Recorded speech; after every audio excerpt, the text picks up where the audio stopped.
எல்லாருக்கும் காலை வணக்கம். மணி காலையிலே குளிச்சாச்சு. குளிச்சுட்டு துணி போட சொன்னால் எப்படி நின்றுங்கிறான்னு பாருங்கள். சீக்கிரம் போடு மணி,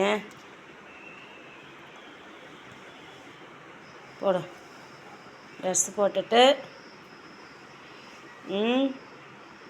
நல்லா போடு, நல்லா போடு. முன்னாடி பாரு, நல்லா ஒழுங்காக திருப்பி போடு, திருப்பி போடு. அப்படி இல்லை,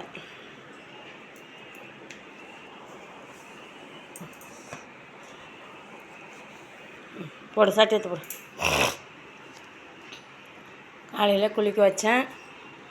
எல்லாம் குளிக்க வைக்கணும், நம்ம தானே எல்லாமே செய்யணும். ஆனால் பாருங்கள், கொரோனா டைம் பார்க்குறான், வீடியோ எடுக்கிறது பிடிக்கிறதில்ல. வீடியோ எடுக்காத அப்படின்னு பார்க்குறான். ஒரு பேச்சு சொன்னால் கேட்கறதில்ல. சாப்பிட சொன்னால் சாப்பிட மாட்டான் சீக்கிரம். 3 மணி நேரம் வச்சுன்னு இருப்பான் சாப்பிடாத. இல்லையா? சொல்லு, வாயத்தன்னு சொல்லு. ஆமாவா இல்லையா? ஊதக்கூடாது. ஆமாம் தானே? தப்பு தானே நீ சேர்த்து. உட்கார். சட்டை பட்டன் போடு, பட்டன் போடு. போடு டக்குன்னு. உட்கார். உட்காந்து போடு. நான் தலை செய்வேன். இப்படி கட்டு, சிப்பு கட்டு, தலை கட்டு.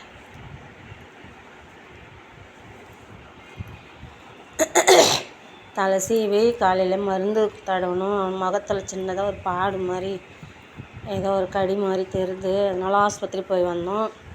போடு, பட்டன் போடுப்பா, சீக்கிரம் போடு. அதுக்கு தான் உங்கள்கிட்ட ஒருத்தலை நானே போட்டுக்கிறது.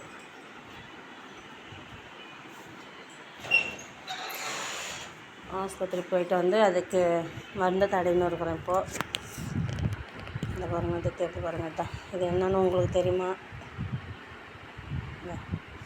அதை தேர்த்து பாருங்கள்.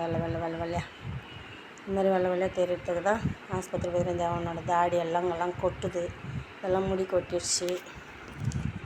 அதனால் போய் ஒன்றும் மருந்து கொடுத்துன்னுக்குறோம். அது காலையிலே குளிக்க வச்சுட்டேன். நம்ம தான் குளிக்க வைக்கணும், தேய்ச்சி குளிக்க வைக்கிறது எல்லாமே நம்ம தான் செய்யணும். ஆனால் குளித்தானா செம்ம அப்படி மூஞ்சிக்கு தான் சோப் போடுவான். இது எங்கேயும் போட மாட்டான், ஒன்றும் பண்ண மாட்டான். நம்ம எல்லா வேலையும் செய்ய என்ன பண்ணுறது? கடவுள் நம்மளுக்கு படைப்பு இந்த மாதிரி படைச்சி வச்சுக்கிறான். அப்புறம் ரொம்ப கஷ்டமாக தான் இருக்குது. என்ன பண்ணுறது? நம்ம கையில் கொடுத்துட்டானே கடவுள், நம்ம நல்லா பார்த்துக்கணும்ல. நம்ம நல்லா பார்த்துக்கணும்னு நினச்சிருந்தாலும் நமக்கு கொடுக்குறான். பார்த்துக்காதவங்களுக்கு கொடுக்கலையே அப்படின்ட்டு என் பிள்ளைய நல்லா தான் பார்த்துக்கிறேன். அது வரைக்கும் நான் நல்ல சாப்பாடு, அவனுக்கு என்ன கேட்குறான். ராத்திரி கூட பிரியாணி தான் வாங்கி கொடுத்தேன். என்ன கேட்குறானோ எல்லாமே செஞ்சு கொடுப்பேன்.